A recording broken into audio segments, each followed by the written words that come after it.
Hello and welcome to the Bundesliga show review edition of week 9 of the Bundesliga 2024-25 season. And as you can see, myself and Peter have come dressed in form as well, haven't we, Peter? And do you want to tell them why we come in our nice little matching hats today? Absolutely. Well, it is the battle of FCK versus FCN, and that is coming your way at the end of the week. Last season, Mark and I had the privilege of doing 2 vlogs. I invited him to Kaiserslautern last autumn. He invited me over to Nuremberg last spring. We also did a watch-along when our 2 clubs met in the Pokal. And we are getting hyped and psyched because it is time for me towards the end of the week to hop into the ground hopping mobile and drive over to Nuremberg, the sacred home of Germany's Kicker magazine, right down the street from Mark, and pay Mark, Arena, and Poppy a visit while we go to the stadium and resume our rivalry. It is Kaiserslautern versus Nuremberg on Friday evening. Teufel komm raus. How are you feeling about it, Mark? Oh, come on. We all know that Nuremberg are due a win. We're going to get that first big win. Obviously, it's 2-0 really to Peter so far, isn't it? Obviously, after the cup win and the win at the Betzenberg last year and then the draw with the Max Morlock last spring. So, come on. Is it, Die Legende lebt. The legend is going to live on for FC Nuremberg, and we're going to bring on Miroslav Klose's boys. Are going to bring the 3 points, keep the 3 points in Nuremberg come Friday. How was your trip, by the way, this weekend? I hear you were over in the bets this Saturday as well, right? Yeah. Well, I try to make it down to my sacred bets 4 or 5 times a year. Of course, it can sometimes be difficult as my German home base is here in Karlsruhe. But it was an interesting match. We had the man advantage for about 60 minutes, but were unable to score the 2 goals needed to secure all 3 points. There was so many close chances. So lots of linking arms there with my FCK Ultra brethren as we let out collective exasperated gasps whenever Ragnar Aka hit the post. But you know what? We're ready. This should be a great match. Nuremberg has won 8-3. Recently, we and Kaiserslautern won 3-1 last weekend. So hopefully a lot of goals. I say that, and we'll probably get one of those Unterhaching matches. Yeah. But to be fair, I mean, I've developed a bit of a reputation amongst the Nuremberg locals as a bad luck charm. Like whenever I go in the stadium, the Max Morlock, I don't know why, but Nuremberg always churn up the worst performance of the season. So, I mean, take it this year, Nuremberg 5 home games, 3 wins, 2 losses. Guess the 2 games that they lost. I was in the stadium both times, and that included a 4-0 thrashing against Magdeburg. So, yeah, I mean, Peter, the luck's on your side, but I'm confident we're going to bring the 3 points back to the Max Morlock and potentially even go into the top 3 as well this weekend. So, really looking forward to the game, and it's always a pleasure to have you over here in Upper Bavaria. So, yeah, but obviously for today, it is going to be the Königsklasse, as they say in Germany. It's going to be the top tier that we're going to be focusing on mostly in this show. So I'm going to let Peter kick us off with his much anticipated kiosk club. Well, I mean, as a matter of fact, Mark, I didn't know we were doing kiosk club this week. I get my copy of the Kicker. Of course, Mark, as we've shown on the vlogs, lives right next to the Magic Temple, to the sacred German cathedral that is Kicker magazine. But the Kicker is leading today with Bereit für die Elite. Don't forget, we're going to cover some great Bundesliga action today, but it is also a Champions League week. And man, do we have some tantalizing specials on the board. The last time the last Champions League round, the German teams did god awful, and this was something of a national disgrace, so to speak, as Rory Stuttgart were the only team that won. Leverkusen drew, Dortmund were humiliated, Bayern also lost. So yes, there's a lot of coverage in the Kicker today about these Champions League teams and whether or not they can bring it together and bring pride back to the nation. Of course, I had a very busy shift at Bully News today, and most of the interesting articles that I found in Kicker have been translated, many many of them consolidated and translated into 14 total articles written in the Bully News newsroom today. I'm so glad to see Mark because it's the only social contact that I've had all day. It's great to see you, Mark, and great to be able to chat with you this evening. I think Rudy needs to give you a night off at some point as well. Wow. Nobody asked me to drive myself crazy with these articles. I just I do it out of obsession with German football, and that's why I'm here, and that's what we're here to talk about this evening, obviously. Yeah.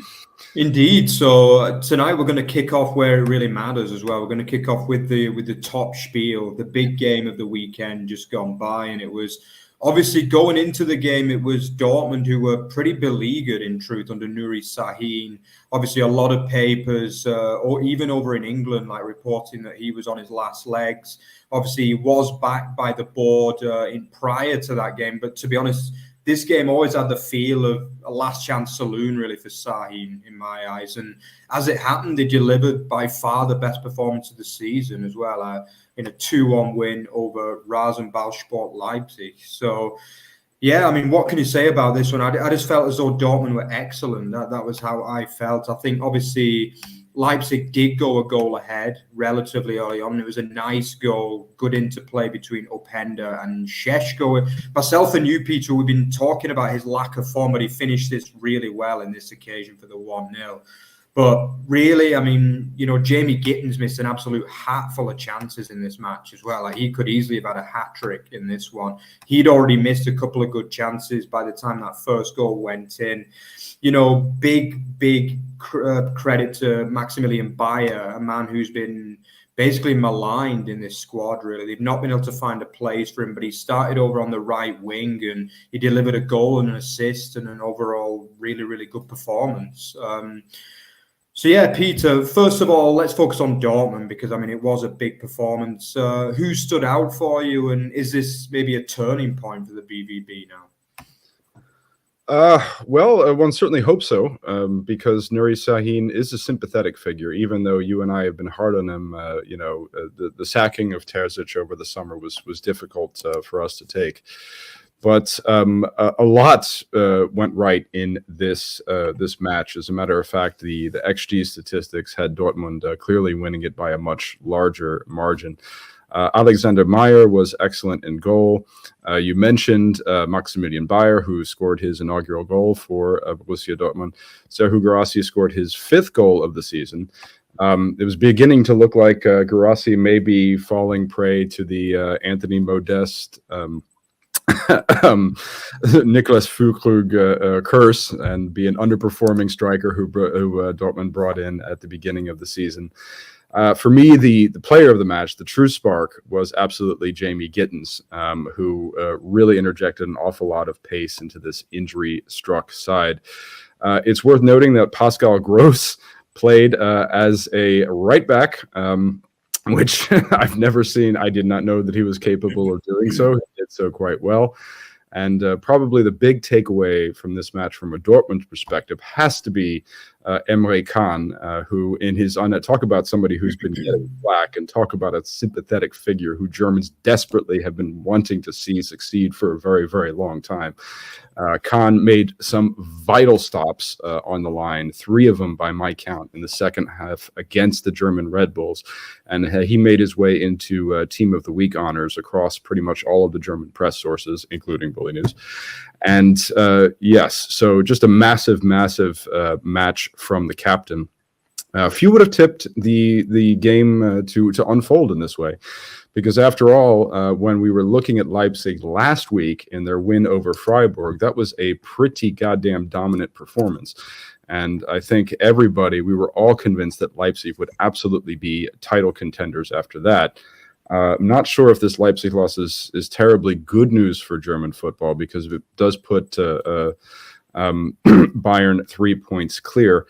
I will turn it over to you maybe to give us some Leipzig analysis because what we saw from Leipzig last week against Freiburg and also to a certain extent in the Pokal was just fantastic performances from Christoph Baumgartner, Anthony Nusa, Amadou Haidara as well. And so much they really shut down in this one. That was a fantastic finish from Šeško and a lovely little back heel from Openda to set it up, and they nearly did it again in the first half. Openda tried to set up Šeško with a back heel, but so let's spend a little bit of time on Leipzig now, also in honor of our dear fan Justin, who always tunes in. Good to see you, Justin. Glad that you're not missing out on the show. Mark, what are your thoughts on German Red Bulls and whether or not they can still be considered title contenders after this? Yeah, just before I give my two cents, I'm going to hand it over to Justin. Obviously, as you mentioned, Peter, a massive RB Leipzig fan over in Australia, and he obviously isn't happy. He considers RBL to have played dismally and second best all night. And to be honest, that's also my analysis of the game as well. I just felt as though right from the very beginning, it wasn't working. They were playing through that midfield way too easily. They got overran on the wings and in the centre, basically. And I feel as though Vermeeren that this game was a bit out of his depth, I feel, at this stage, really. He's not played that much this season. He really struggled. I think Haidara, who's normally a rock in the centre of that midfield, he got overran a little bit, which is somewhat surprising. I think obviously Nemecha did have a good game as well for Dortmund. Yeah, in general, there was no width to the play, really. I felt as though Gertrude struggled a little bit. He didn't provide the usual width. A couple of mistakes from Henrichs as well, which is quite rare. One of the most dependable defenders in the Bundesliga nowadays. And to be honest, aside from the goal, as you say, which was a really nice goal, actually, from a Leipzig perspective, they just couldn't get Openda into the game. Šeško didn't get enough ball play. And yeah, I think it was a mixture of they ran into Dortmund on the wrong night. It was a top spiel under the lights of the Signal Iduna Park. We know that Dortmund do often play well in this kind of fixture. And I think it was a mixture of the timing was bad. I mean, obviously, as I mentioned before, I feel as though basically it was Shaheen's last chance saloon in my eyes. I think if they had lost the game, particularly in a bad manner, I think it would have been the end for the local hero. But basically, that was the problem. They ran into Dortmund on the wrong night, and it just didn't work out. The tactics were wrong. And is it worrying? Yes, it is. For me, I was a little bit dejected seeing this result because, I've always been someone who's been quite open about the fact that I don't share a lot of Germans' dislike for RB Leipzig. I've always said that I see them as an ambitious club, a club that does want to win the Bundesliga at some stage in the next few years. And this was a big step back for them in my eyes. I did consider them very hot, with a very hot title chance before this game. Do I see them still in it? Yes, absolutely. It's only 3 points drop, but do we really see anybody stopping the machine that is Bayern Munich at the minute? I'm sorry, but no. I really don't see it. I mean, they just look so good, Bayern. We're not going to talk about them in too much detail tonight on the schedule because the win was so routine, but to be honest, the last few games have been laughably easy for the Bayern. They're literally dominating games so easily. They're barely conceding any XG, less than 0.5 XG every game, basically. And it's scary at the minute, really. I mean, Peter, do you think we have a title race this year, or can you see Bayern really winning it quite comfortably at the minute? Well, Leipzig were probably our best contenders, but let's not forget the fact that they've only scored 15 league goals this season. And of course, Bayern, for all of their problems in the Champions League, seem to be pretty much unstoppable in the league. That might provide us an excellent segue into the Frankfurt-Bochum result. I'm not sure if that's the next one that you want to talk about, or if we're going to get to that one a little bit later, because it is quite possible that we could have Dino Topmüller's SGA making a title push somewhat later in the season. Of course, I talked the same crap. I think when you and I did a pod coming back from the World Cup break, I thought that Eintracht Frankfurt were title contenders. That didn't happen. But I think you picked them to win the league, Peter, and they finished about 8th or 9th. Yeah, no. I my faith in Oliver Glasner that year was horribly misplaced. But yeah, we'll get to that. We'll get to that. Frankfurt may have a chance, of course. I mean, one team that we won't be talking about this week because they played a 0-0 draw against Stuttgart on Friday night is Leverkusen, who have drawn, yet again. That's their fourth draw of the year, and there's already all of these Xabi exit rumors and things like that. It's hard to see Germany's red company team contending for the title. So Leipzig, the talent is there, but 15 league goals is nowhere near good enough at this stage. Not when Bayern have scored 32, and it's. What can one say about this performance? Also, Gulashi really prevented this from being a much bigger blowout for Dortmund. I mean, he was fantastic. He's probably the best keeper in the league at this juncture. So this really could have gotten ugly. This could have gotten a lot uglier for Marco Rosa's crew. And so, yeah, I mean, they certainly didn't look like title contenders on Saturday night, I'd have to say. Yeah, I mean, I think it's perfectly summed up by Justin, who, obviously as a Leipzig fan, admits that Bayern are a clear benchmark this season by a country mile. Yeah, to be honest, after 9 match days, it's difficult to disagree with that, and they have been by far the best team and could easily have won all 9 games. To be honest with you, if it hadn't been for that last-minute Marmoush goal for Frankfurt, and then obviously the very, very defense-oriented Leverkusen that we obviously watched over in Regensburg, didn't we, Peter, after watching the FCK over there.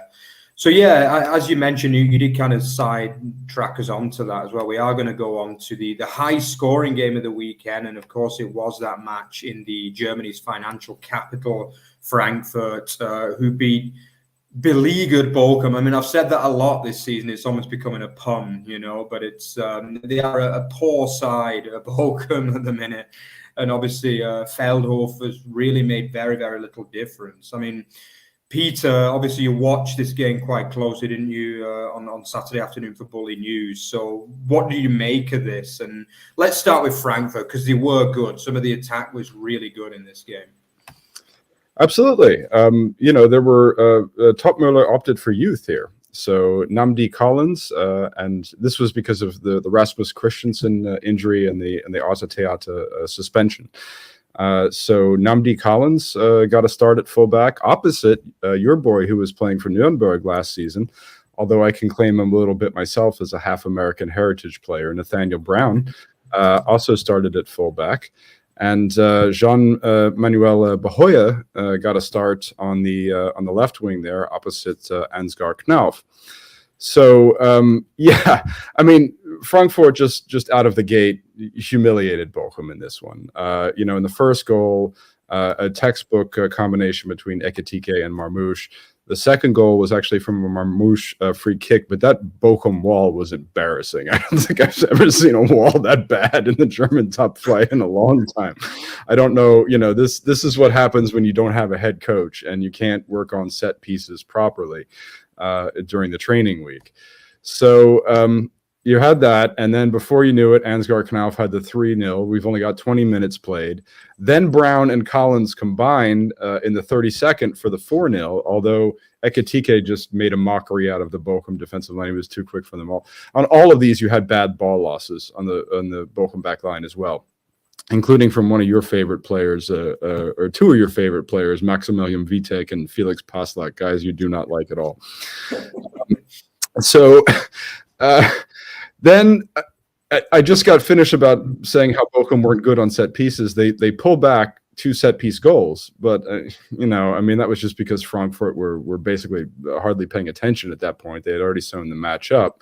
De Witt scores, Hoffman scores. All of a sudden, it's 4-2, and then and then it's just, I almost got annoyed at the Frankfurt goal music the same way I get annoyed at the Bayern Can when they play at the Allianz, because you got Dahoud scoring in the 61st. Then Khan Uzun gets in on the act, another one of your boys from Nuremberg last season. Then Ekitike again it just shows you how slow Bochum is. Frankfurt this is amazing. I mean, this was basically in many respects a third string side. You had three guys starting who would not ordinarily start. And then Topmuller brought in Uzun. He brought in Timothy Chandler for Eintracht Frankfurt. You're correct, and he did well. And then I mean, what's going on with Frankfurt is I think is actually very, very. If you had told me at the beginning of the season that Faris Chaibi and Elyesh Skiri would be fighting for their starting places, I'd be like, what? But I mean, it is the truth that Mahmoud Dahoud has come back. He's put that horrible Brighton spell and that lousy Stuttgart loan behind him. He wants to represent Germany again. He's doing very well in the Frankfurt midfield. And, guys like Hugo Larsson and Elyesh Skiri, I mean, we thought they were the best midfield access in many respects in the Bundesliga. They're fighting for minutes. Knauf has displaced Chaibi. What? I mean, we talked so often about how poor a trainer Dino Topmuller was. It seems like he has the golden touch these days. Maybe it's just a coincidence, but there's a lot of good evidence mounting for Frankfurt. I do want to say a few things about Bochum because, as a matter of fact, one of my favorite players, Gerrit Holtmann, the Filipino typhoon, came on, and much like Timothy Chandler, if you forgot that he played for Bochum, you are correct. And he broke the Bundesliga speed record. The Filipino typhoon broke the record that you, me, and Rory were talking about on Matchday 3. The one, remember, Sir Lord Conte. Sir Lord Conte. Sir Lord. Yeah. Sir Lord. He's back and he's going to have a glass of port and go to the parlor because he's number 2 now and Gerrit Holtmann is number 1. And now I have to turn it over to you, Mark, because it has been confirmed today that Dieter Hecking will be taking over the Bochum head coaching position. Not only that, but I believe he'll be taking over the sporting director position, just as he did at Nuremberg. So it's time for Mark to assess whether or not Dieter Hecking can lead Bochum back from the relegation fight out of the doldrums. And Mark, can you say with some assurance, E-Mog Hecking? E-Mog Hecking. Yeah, good one. E-Mog Hecking. Yeah. But to be honest, Nuremberg fans don't really Mog Hecking, unfortunately. Yeah, because basically he was seen as a divisive figure actually within the club. Like, he did kind of claim himself that he saved the club that year after the dreadful Weinzel year, basically. Who can remember that? I mean, don't forget he was also Augsburg manager as well back in his glory days. But I think since the Nuremberg basically disgrace, he's kind of not really got another job since. But yeah, basically Hecking didn't exactly cover himself in glory for Nuremberg, and a lot of Nuremberg fans were kind of happy to see him leave, in truth, to leave the club. He was also, as you mentioned, sporting director too, and it was all kind of cringe, in truth, a little bit, really. It was just like a man who was clearly years past his best, trying to kind of pick up a struggling club and take them back to being something semi-respectable. And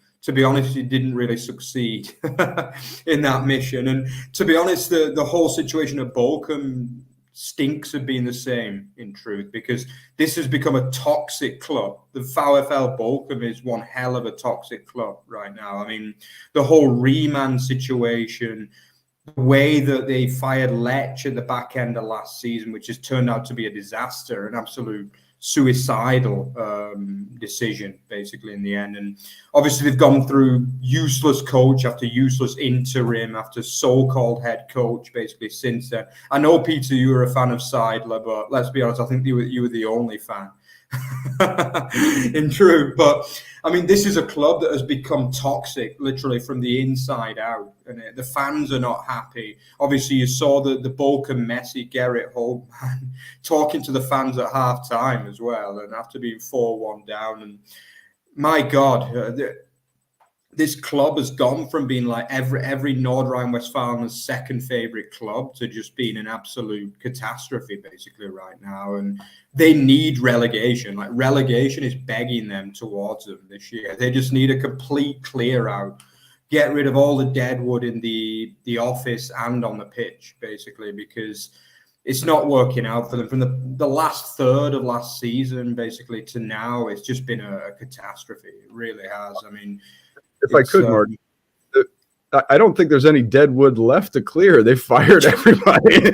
They fired both of their sporting directors, Martin Letzau and Patrick Fabian.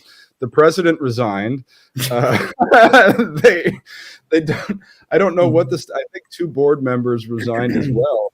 I don't know what happens. I mean, we could always go and apply for membership and see if, because I don't know who else could possibly be interested in the job at this point. Yeah, I think they even need to sack the ultras, to be honest with you, after how it's going with them right now. But it's it's becoming an absolute catastrophe at that club right now. And I feel bad for them because they do have a really good and loyal set of fans. You know, I mean, it would be easy for guys over there in Nord Rhine-Westphalen to support Dortmund or Gladbach. I would even say Schalke, but they're doing even worse right now. But basically, there's a lot of clubs there that the fans are faithful. At the best, they're a great bunch of fans as well. And the ultras there are a really strong bunch. It's always a good atmosphere at the Vonovia, but my God, have they gone?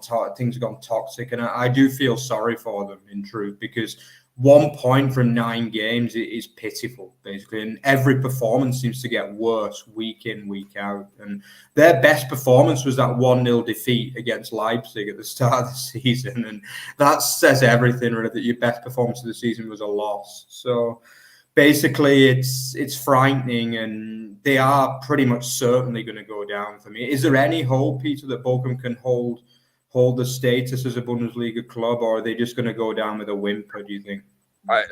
Well, you're the hecking expert. I mean, it's possible, I suppose. But, I mean, you know, the thing is that Peter Seidler caught a lot of flack for playing Danny De Witt too deep. But now the interim training duo have been playing him as a striker. So, and then they put Brzezinski on the wing and everything. I mean, nobody really seems to know what the hell they're doing. And, you know, is it possible that an experienced trainer like Hecking can finally, you know, get a footballing philosophy out of this team, coax something out of them in that respect? Yes, it's possible, but it'll take time. And is the club going to have that kind of patience for him? I mean, you know, they've not displayed patience with their last 2 trainers. They weren't allowed to carry forth, you know, their footballing philosophy. And I disagree. I mean, you know, Seidler, for all of his tactical errors and everything like that, I mean, I think that, I mean, you know, given time, he could have got something, you know, coherent out of that. I think the big thing with Seidler was also that he forbid the team from drinking beer in the locker room, and he promised them towards the end of his reign that if they won, if they got 3 points, they would get 3 cases of beer. I assume that unfortunately that didn't work. It's not confirmed whether or not he meant non-alcoholic beer or not. I mean, you never really know in Germany. But we'll see what Hecking can fashion out of this team. I think they probably need to drink beer in the locker room. I think basically that's at this point you're going to have to allow that for them, even if it affects their regeneration process at some point. They either need to drown their sorrow or build some kind of camaraderie somehow. Yeah, so I think there should be a beer summit in the locker room at some point. Or I think you could even let them go on the pitch drunk and they'll probably play better than what they've done so far this season, to be honest. Let's be honest. But I mean, I hope better for Bochum. We've always been kind to Bochum on this show, and we've always been Bochum fans. But what they're showing at the minute is not Bundesliga class, and the fans deserve better, and the Bundesliga deserves better, to be quite frank.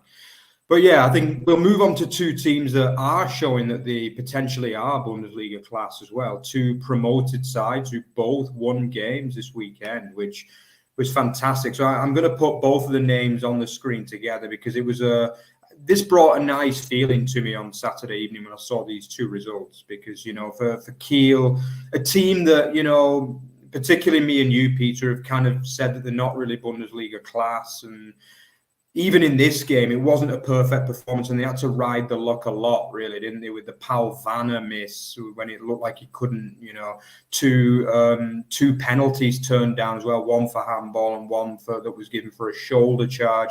Many other chances. Ciencia missed a whole hatful of chances in this game, but it was once again the former Nuremberg man, Patrick Erras, who nodded Kiel to their first ever Bundesliga win, Peter. So is this going to breathe a bit of life into the club? And do you think they can really compete at this level from now on?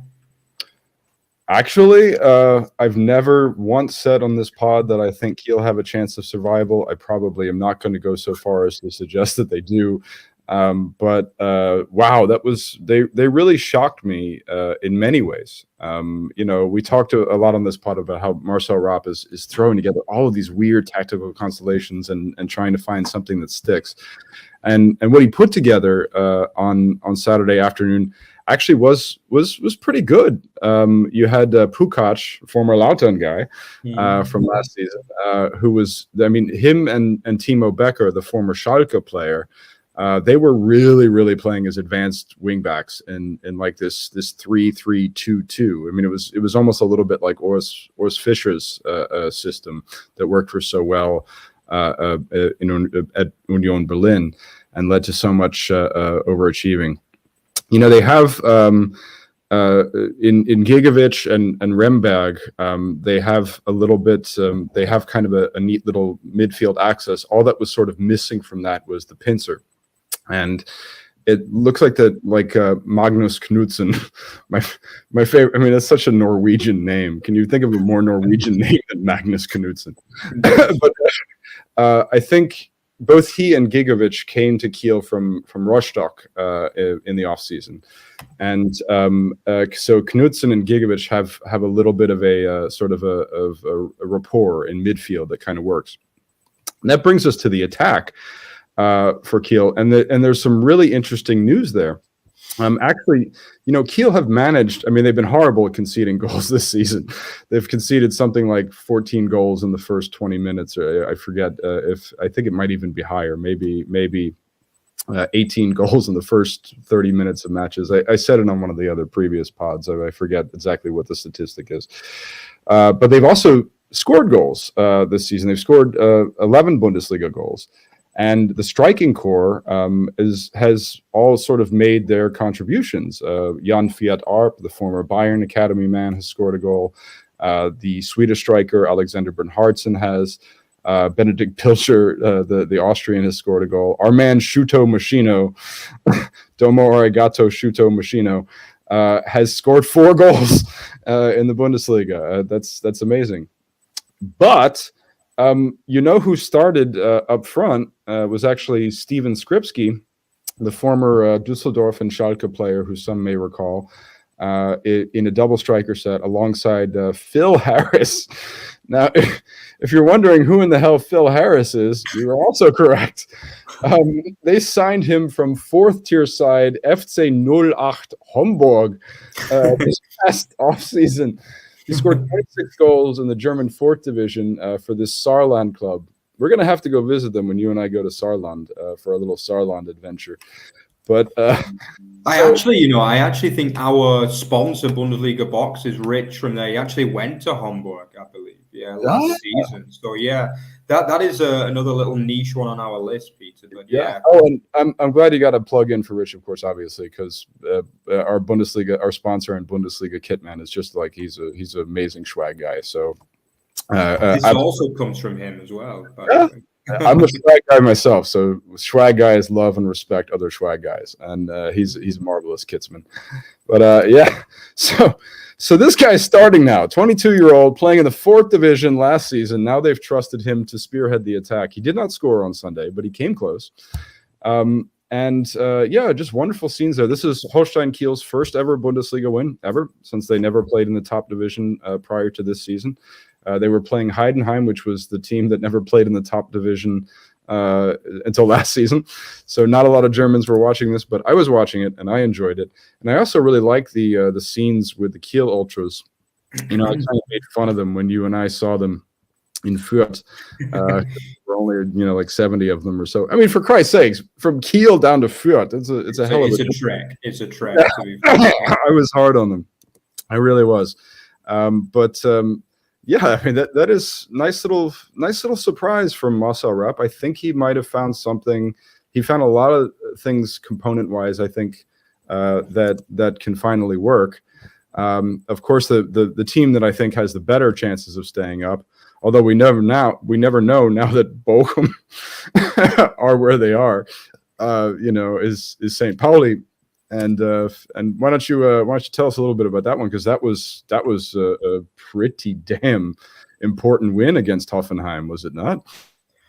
Yeah, it was, and it's a team that I've had my eyes on for a while, because I've been really impressed what they've done pretty much the whole season, to be honest. In contrast to Kiel, I feel as though they've looked Bundesliga class for most of the year, to be honest. But the results haven't always come. They only had 1 win from 8 games before this match. And obviously, they've infamously not scored a goal at the Milan tour yet, which is somewhat disappointing, but it's not for lack of effort. But away from home, they're picking up points and they're accumulating a decent number of tallies. In this particular game, it was that man, the man who plied his trade just a few kilometers down the road from where I live in the UK as well, at Bolton Wanderers, Afolayan, who I think has looked really good since he came in the team. He wasn't actually starting in the first month or so, but since he came in the team, they have a lot more goal threat, and it was a really nice finish. I thought the first goal was an excellent strike, actually, a great finish and good play from probably the star man, really, Jackson Irvine, who, to be honest, is a player that's really impressed me. He's obviously an eccentric character, which you could tell from his look, but he's also a good player, and he's a player that fits the club. I mean, if there's ever a man that fits a club, it's Jackson Irvine, really, isn't it? With his bright pink hair a lot of the time and just these kind of crazy tattoos going on. He's a man that fits the kind of rock and roll style of St. Pauli from Hamburg, doesn't he? But yeah, straight out of the Reeperbahn, so to speak, and his nice little tash as well going on. But yeah, I felt as though he was really good. And this is a team that's not bad at all. I think even Egerstein, who works as that kind of holding 9, he doesn't get the goals, but he really links play well. And I feel as though Guilavogui had his best game in the St. Pauli shirt, even though he just doesn't score goals. That's the problem with him. He should have had at least 1 goal, which would have finished the game a little bit earlier than it eventually was by his substitute Alves, who finished the game. No, Albers, sorry, who finished the game. But that this is a good, solid team from Pauli. I like the 3-4-3 system that they play. The likes of Smith always stands out as well. Troy is excellent.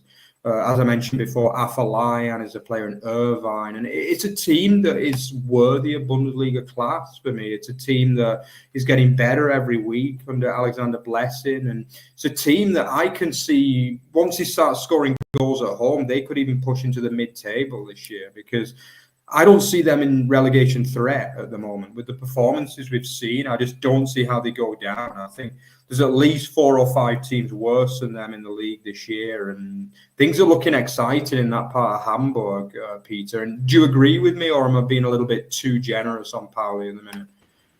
No, absolutely. I mean, I always considered the Kiezkicker to be the more likely side to stay up. And I mean, I think, when they lost, Elias Saad was a good story, right on par of Paris as well, of course. And when he went down, we thought, this could be the moment where things begin to unravel. Of course, they do still need to score at home. That would be much appreciated by their very worthy fans. But actually, now there's some potential problems with Troy. Troy might be hurt now, but we'll see. I mean, they've stuck with a 3-4-3 system. It's weathered the storm.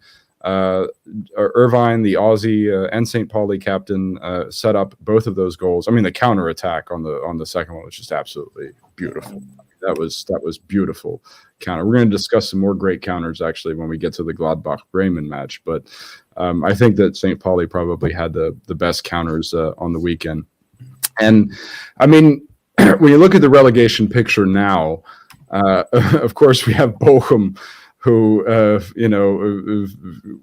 we can almost rest assured. I mean, let's not forget Hecking not only failed to get Nuremberg promoted, but failed with the HSV as well. He's not. We'll see about his Feuerwehrmann credentials. Hoffenheim are technically in the relegation playoff place at the moment, but hard to see them staying there. I mean, with all of the talent that they have. Same probably applies to Wolfsburg, who are going to play a bad season, but maybe not relegation worthy bad. We see Heidenheim on a very, very poor run of form. Mainz, same applies to Mainz, unfortunately. And Augsburg have failed to really excite. So there are some other teams that could mix into this relegation fray. And that could equal deserved and expected safety for St. Pauli. Excuse me. And what would be surprising safety for Kiel. Because I mean, if Kiel make it, that's something of a miracle. What we saw was pretty. I mean, it was special, but we're going to have to see a hell of a lot more. I mean, I don't believe that Phil Harris is going to be the rookie of the year.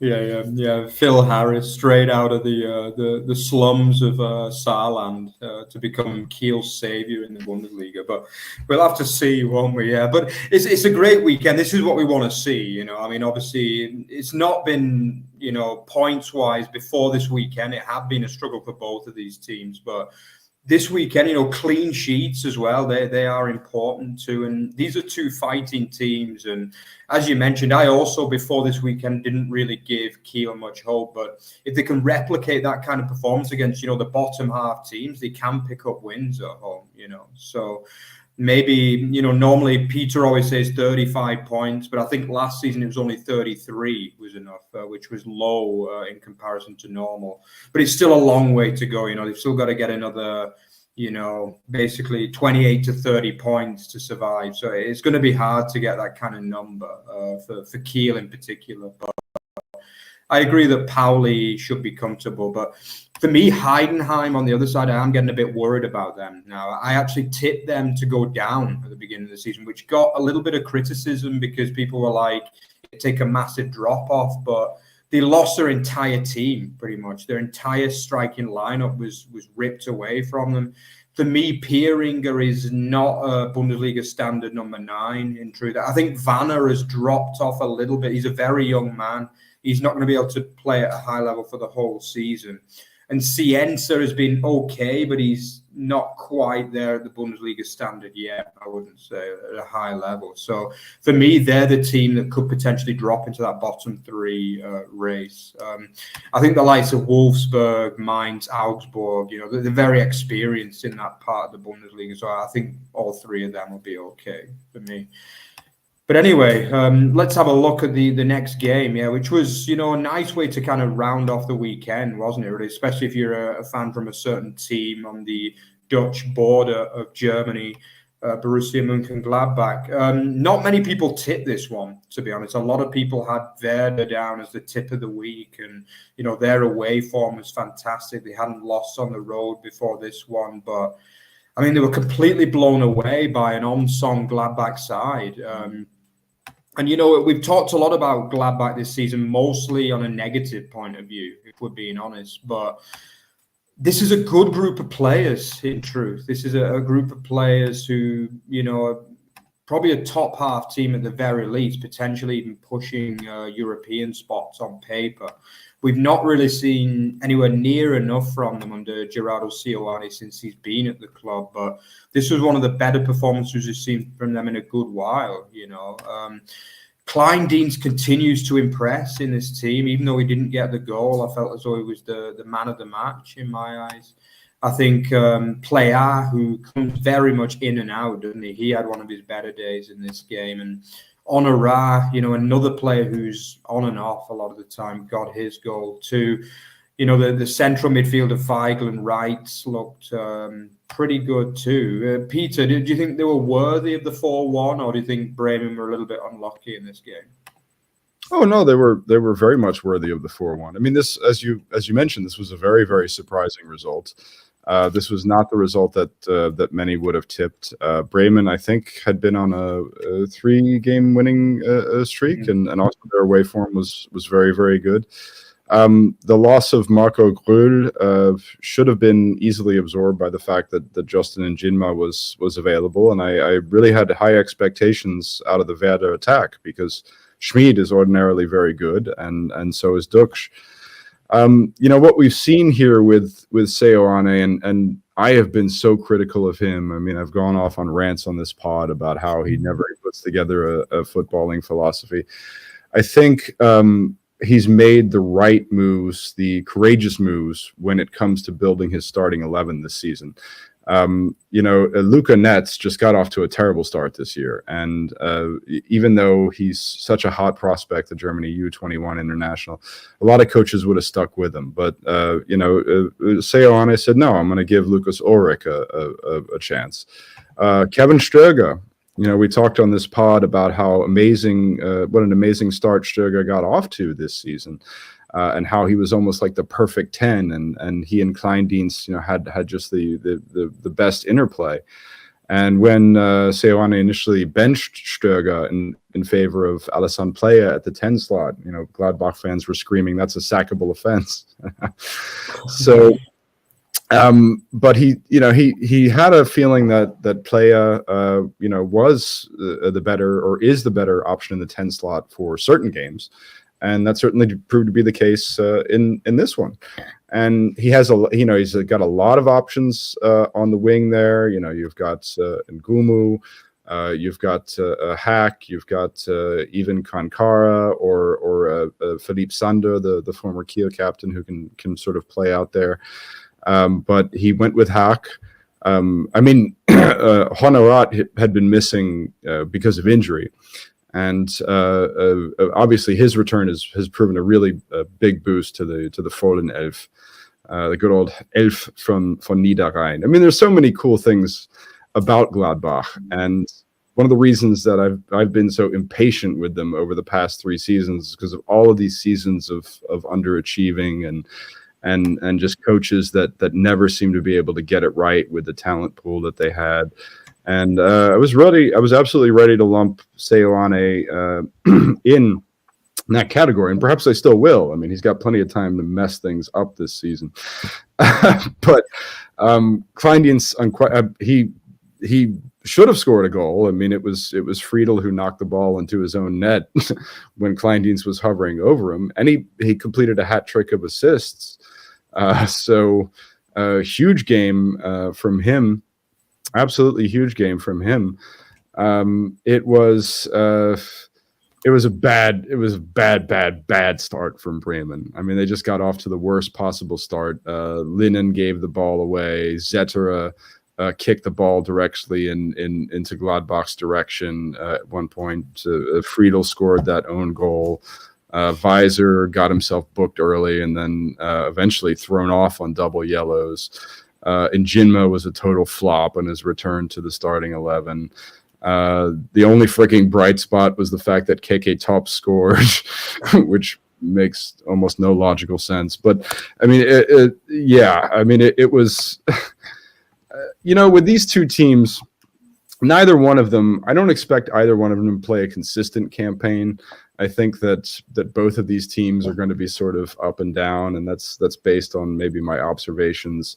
Watching these two coaches in action, Seoane for 2 years, Werner in the case for 3 years in charge of Werder in the top flight. So when these two teams meet, you kind of have the feeling it can go either way. But I'm going to give Seoane some credit this time around before I lay into him for failing to get this team to qualify for the Europa League next season. So there you have my thoughts on Gladbach for the moment.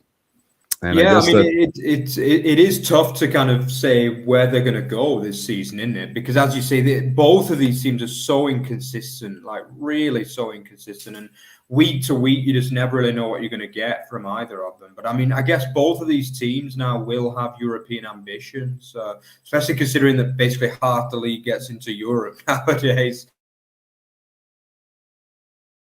I mean, there's not really any excuse for either of these sides finishing below eighth, really, to be honest, with the level of squads that they have. I would say I've been quite impressed with what Ole Werner's done overall. You know, he has built a good squad again after the dreadful days of Florian Kohfeldt, and then obviously the relegation, the whole Anfang situation as well. You know, they were well and truly in the gutter circa 2021. But I mean, things are looking quite good for them again now, despite this result. I mean, as you mentioned, they've got some good players at that squad. The likes of Schmid has been excellent for most of the season. I do like Njinma as well. I think he's going to have a really strong season if he can stay fit. So I wouldn't be too worried for Werder.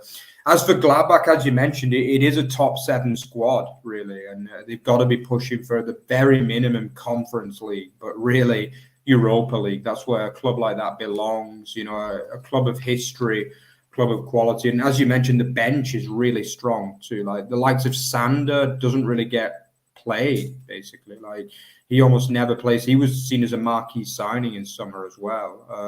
You know, you mentioned Sturger, who they're now bringing off the bench.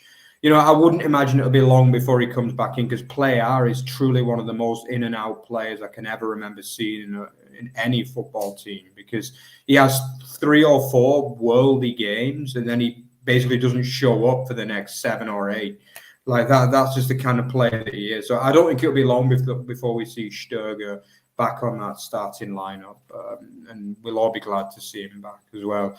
But yeah, the day belongs to Gladbach, and obviously they move up to the top half as well. It's not often that we've seen Gladbach in the top half in the last 2-3 years, is it? So good times over there in NRW.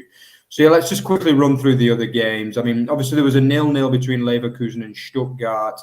Leverkusen should have won the game. They completely dominated this match, but I think really an inspired performance from Alexander Nubel kept Stuttgart level, and yeah, really quite a poor result for Leverkusen in the end, though, who was starting to lose touch with the title race, in truth. Yeah, and another rather uninspiring draw between Wolfsburg and Augsburg, really. Not much to say on that game at all. It's one that both teams would have wanted to win, really. They would have both seen each other as beatable opposition. You know, Augsburg struggle on the road, so they will be happy to have got a point, but I felt as though the performance was a bit underwhelming from the FCA, who should have been able to create more problems against a struggling Wolfsburg side who just played 120 minutes as well a few days before. And then yet another 0-0, basically, between Freiburg and Mainz. That was a really uninspiring game, to be honest. I watched that game from start to finish, and I was like, why have I wasted my Sunday afternoon after that one? Because what did you make of that one, Peter? That was a dire game, wasn't it? Yeah, it was awful. Well, Stefan Bell did a good job anchoring that Mainzer defensive line. I think Junior Adamo needs to be benched. I think he got off to such a flying start this season, but it's I mean, you got Gregoric and Höhle and maybe even Maximilian Philippe waiting in the wings. I mean, he's taking a nosedive. Get him off. Get him off. Get him off. Stick him on the bench and stick someone proper on the pitch. Come on, guys. But yeah, I do worry it could go a bit stale for Freiburg, because, like, as you mentioned, nobody really had high hopes, and they kind of flew out of the blocks. But the last couple of weeks, it has been a little bit stale, and they look as though they're lacking real goal threat, as you say. And I totally agree on Adamu. I wanted to mention him. His form has completely nosedived, and he was bad in this particular game. And then, obviously, to finish off with the Rekordmeister, Peter, I mean, this was just a lot of people had tipped it, really, but this was just a Saturday afternoon stroll in the Munich sunshine, this one, wasn't it, really? And Harry Kane, you know, English captain, fantastic, with another double to take his tally up to 11 goals. Can anybody stop them, Peter, or is it going to be a procession this year? Well, Frankfurt have already drawn them. We just really have to see how things develop for Frankfurt. You know, I mean, Harry Kane is going to keep scoring.